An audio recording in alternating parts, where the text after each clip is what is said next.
هذا داون مقالك قروح بدناي مدحوينها جمهورية فدرالك سوماليا iyo sidoo kale dhalinyaro Soomaaliyeed oo dhaliyay falcelin in bacaadiheen hada daawan hadda ila daawo wallahi ninkan madaxweyne lama dhigi karo hal mar asxaabay fiido ayna daawada taleefka soo dhalinyaro Soomaaliyeed ayaa waxay u soo bandhig in bacaadiheen madaxweynaha jamhuuriyadda federaalka Soomaaliya kaas oo ka qayb galayay bandhig ka jiray Muqdisho marka madaxweynaha waxa soo jiitay dhalinyarada Soomaaliyeed ee ka falceliyeen muuqaalka markay arkeen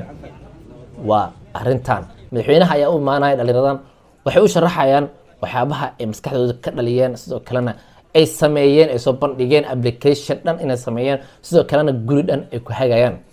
madaxweynaha ayagu sharaxayo wiil kamid ah ayaa wuxuu iloobay mobilka meesha u yaalay madaxweynaha jamhuuriyadda federaalka Soomaaliya ayaa arkay mobilka inuu saaran yahay miiska geeskiisa kale oo soo qaada oo dhiiba bien taleefka soo bien soo daal bien soo socda ha dib wax dhan si smart mobile dhalinyarada Soomaaliya waxay dhaheen madaxweynihii saan ma u niyad fiican yahay dhalinyarada Soomaaliya u la sheekeysana ugu faraxsan yahay yacni sida u dhageysanayo si waalidnimo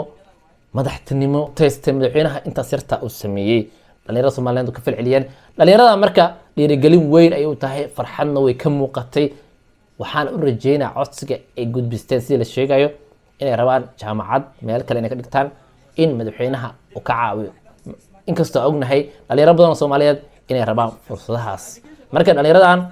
iyo muuqaalkan quruxda badan mugso jiitay